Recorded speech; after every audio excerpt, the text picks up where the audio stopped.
I was thinking about the pandemic as a precipitant of connection. It's kind of an odd view, but in other words, there was such isolation during the pandemic. And part of what we recognized was the pandemic, which was it was a natural artifact of a time, of an era, and really catastrophic. It pointed to our lack of connection at one level and our hyperconnection on another. It pointed to the negative function of isolation within our own social context, and the need for connection, relationality, the importance of it. Through it going into this extreme situation where we're sliding off of, curbs in order to avoid each other. And at the preconscious level, there is this kind of rising up. A yearning for connection. Yeah. Yeah, one of the things that was striking in the pandemic was all the ways people found to connect because of that incredibly deep desire to not be alone. And in Italy, people stood on their balconies and sang together as a safe way to sing together. I know people in the city of Berkeley who did something similar. Everybody just stood kind of in front of their house and made music together, socially distanced. But even before that, as the Surgeon General of the United States keeps pointing out, it's his main focus, we have another pandemic of loneliness.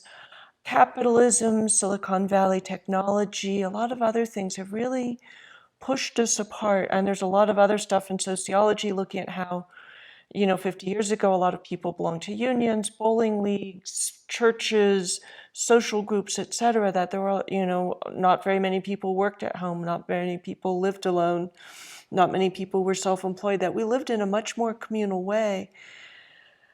And there's definitely been some freedom, but also at a cost. And 30% of adults I read recently in the United States live alone.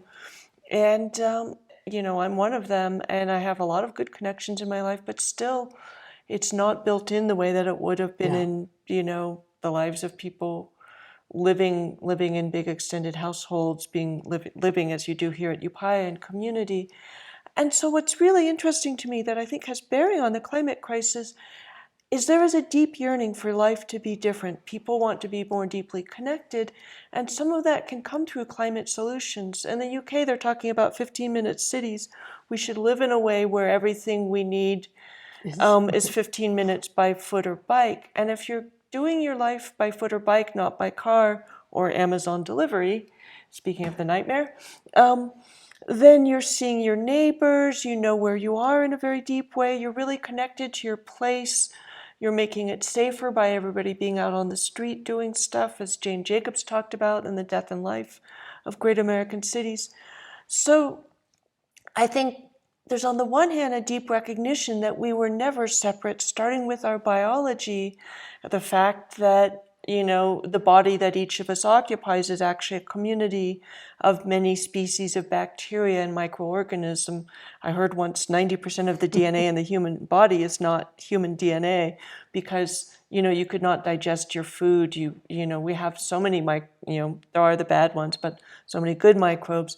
And the idea of isolation of the rugged individual, you cannot live for more than a few minutes without inhaling this beautiful atmosphere created by plants so long ago and maintained by them. You cannot live for more food or water. Yes. And in a more conscious way, you cannot live without community. And you see, I think, a lot of the tragedy. I live in a city with a lot of homelessness people who fell out of the community that might take care of them when they're financially or otherwise desperate, but a lot of affluent people are also deeply lonely. And so none of these things are separate. And Third Act, whose advisory board I sit on, sees the climate crisis and the crisis of democracy as inseparable. We can see the same people funded by the fossil fuel industry pushing against access to voting equality, democratic representation, representing the majority. And, so just in so many different ways, I see that yearning, I see people reaching for it, I sometimes see people building it in great ways with intentional communities, new ways of connecting, etc. But I think it's not separate from the climate crisis, and the solution is not separate from the climate crisis. I'm a person who gets extremely excited about renewables, just in that we have the solutions and that we didn't 20 years ago, and it's changed so fast. But I think on the one hand, we don't only need material, technical solutions. On the other hand, I think to really embrace those solutions, we need another kind of thinking where we make our decisions based on the benefit of the whole. And that's something in many indigenous worldviews is just so normal. You're making how you hunt, how you fish, how you harvest, how you manage engage with the world around you is based on the well-being of the whole, not individualism. And you can see with overfishing in the ocean, with clear-cutting ancient forests, with the fossil fuel industry, etc., the very antithesis of that. So I think in a sense to make the most practical solutions work, we need these transformations of imagination. And the good news is that both of them are happening, but both of them need to be bigger, stronger, faster, and Deeper. Yeah. Yes. Bigger, stronger, faster sounds very top down too. Yeah, but I see, in a sense, I utterly embrace what Christiana described, the physical, and I feel often that we're in a race between the deterioration of the physical condition of the planet as described by scientists and witnessed by those of us living with fires and floods and extreme heat and bizarre weather, and sometimes in many parts of the world, famine, and the growth of a climate movement, the transformation of consciousness, and the growth of alternatives for how we live, how we make our energy, how we get around, etc. Because I also think that we have to imagine abundance differently. It's been imagined as owning lots of stuff, using lots of stuff, going lots of places. At the same time, that's part of us being really poor in social connection and feeling connected and embraced by human and non-human communities. So I feel excited about the transformations underway, but anxious that they're not going fast enough and deep enough to respond to what is also going very rapidly and feels like it's accelerated a lot with the underlying El Nino this year, which is the physical crisis. Yeah. So I think what we're saying, correct me, please, if I'm wrong, but I think what we're saying is that without wanting to minimize the very painful, destructive, negative consequences of climate change or of the pandemic, that we can think of both of them, climate being the constant challenge, as a gym for humanity, where we're being invited to strengthen many muscles that we have lost track of.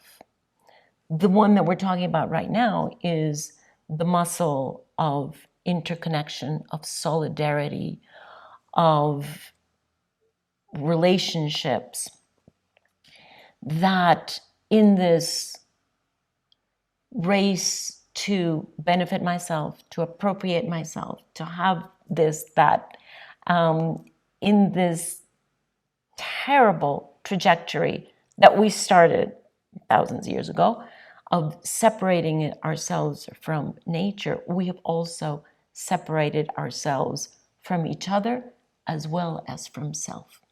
And so the challenge here, the invitation is, how do we bring this together? Because ultimately it is together. We have imagined in our little head, in our infinite wisdom, that these things are separate, right? But they're not. And that is the invitation that is there for us. And so a question that I would love to hear both of you address is, if that is so, then it seems that the challenge ahead of us is to evolve what I would call the operating system of the collective consciousness, because the operating system that we're having is sorely deficient vis-a-vis the challenges that we have. So we have to evolve that operating system at a collective level. And we only do that at a collective level if we start at the individual level. So I would love to hear both of you speak to the relationship between personal understanding, personal transformation, and systemic change. Because honestly, that jump is one that is not easy to verbalize. I think we all have it in our gut, but it is one that really needs to be unpacked, because otherwise we're tickling the elephant with a little feather, right? And no matter how many little feathers you bring, the elephant is just not going to move. So what is the relationship here between who we are, who we understand ourselves to be, how we turn up in the world? How do we understand our relationship with nature and with other living beings on this planet? And how does that then evolve into systemic change? Because we need both. But how would you verbalize and unpack the relationship there across the levels of the system? And it's a really powerful question because, in fact, bringing one's attention to one's own subjectivity can reinforce our sense of separate self. And that's, one of the traps, the shadow pieces in, vis-a-vis practice. But also just looking externally, that's also how we've operated. We look out there and we don't understand the relationship. There is no outside and inside per se. It's a continuum. I can say as a Buddhist practitioner, the experience of training the mind to actually settle down and not sleep, but awaken, so to speak, so that I can see things more clearly. And part of that seeing, this deep seeing, allows me to see that I'm not separate from any being or thing.